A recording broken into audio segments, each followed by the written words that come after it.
Hear ye, hear ye. We are gathered here today to lay to rest the Summer Music Festival at King Charles's Sandringham Estate. Sadly, it has indeed been canceled. The lowly anticipated Heritage Live Festival series were scheduled to take place throughout August. The star-studded lineup included major headliners such as Janet Jackson, Lionel Richie, Christina Aguilera, Ricky Martin, and Eric MFN Clapton. In addition to Sandringham, Heritage Live was also forced, regrettably, to scrap other events scheduled at Inglefield in Berkshire and Audley in Essex due to the same economic pressures. And yes, we are talking about the same Berkshire, the home of your future queen, which makes this all the more alarming because I was under the impression that these are very posh residential areas with very rich people like the Middletons inhabiting them. So, what economic pressures? I mean, where?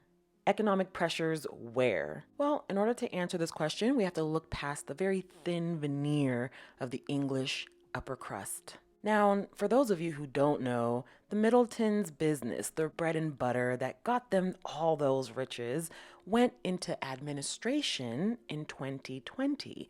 And administration is just a fancy British term for bankrupt. They went bankrupt, kaput.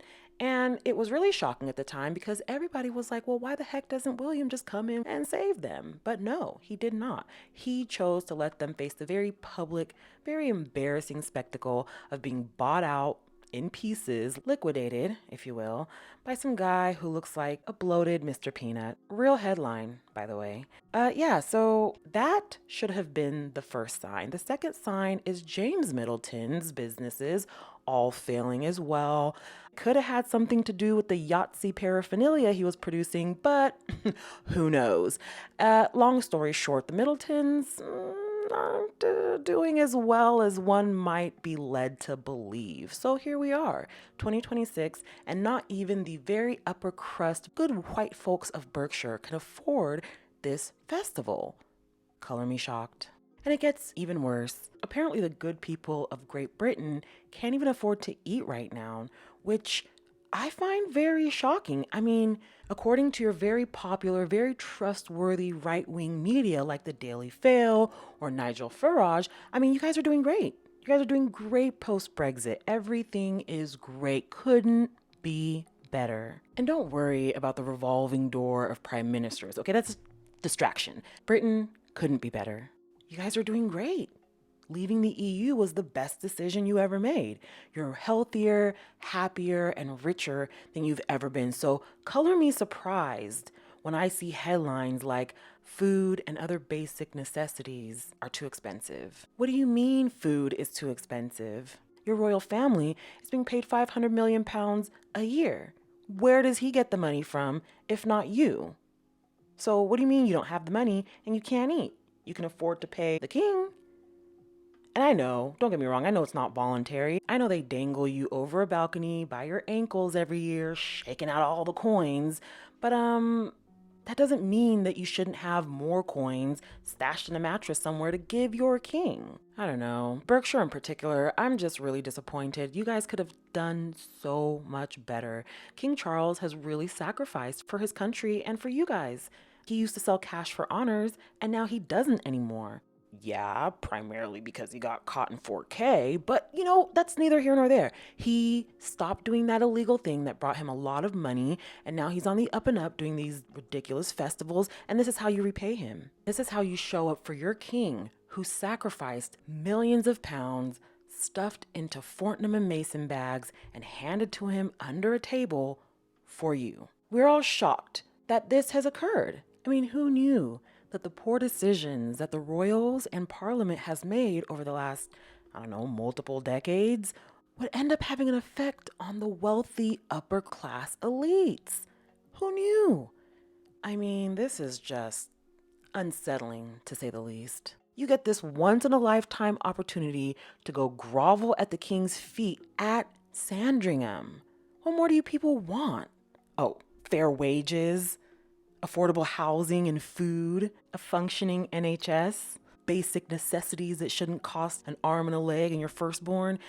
Grow up. What you guys need to do is pool together all of your resources, the little meager little bit that you have remaining, and give this man your money. Give him your money and reinstate this festival, because this is humiliating.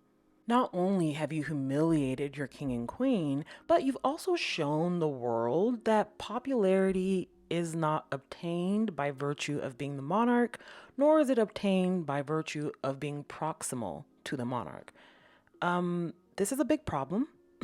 This is a very big problem, and if you don't know why, it's because your media and the Royal Rota have done a bang-up job in convincing everyone that proximity to the crown is the only reason Harry and Meghan are successful. The King's Festival being canceled specifically due to low ticket sales puts a massive hole in this theory, one that the Rota will find impossible to fill.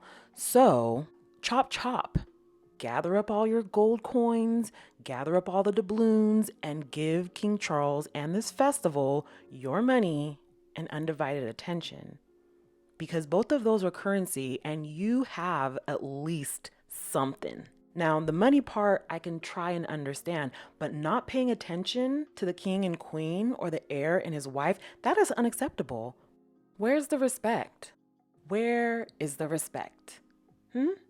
Whatever perceived character flaws you think that they have, I'm starting to suspect that it's actually you and not them. Adultery, violence, stupidity, and greed aside, these are still your royals, and you will show them reverence. This is very upsetting, very shocking and upsetting news. If the King of England and Eric MFing Clapton can't sell 13 tickets to this stupid thing he's doing in his backyard, well, what does the world even come to? Why don't you have the additional £320 to give your king and Lionel Richie for this whole little shindig that they tried to put on? And yeah, the food would have sucked. Who cares? Who cares? You weren't there for the, I don't know, pickle sandwiches or whatever the heck. You were there for the prestige of it all. Berkshire, y'all could do better than this. Sandringham, stand up. Stand up for your king. I'm just shaking my head. Anyways, don't forget to hit that like, share, subscribe. Let me know what you guys think in the comments. Join the membership if you're so inclined. It is free for the first month, for the first 2 tiers. So go ahead and grab your free membership. And let's get into this members only deep dive. This weekend, we're going to go over the shocking story of Thomas Kingston. We're going to retrace his and William's movements that weekend in the Cotswolds leading up to the event. I've also reached out to some imperative people that are very close to the story who are following the developments. It's going to be quite the shocker, guys. So grab your free membership, tune in this weekend, and let's get into it. Have a wonderful rest of your week, squad. Please be kind to yourselves. And until next time, bye for now.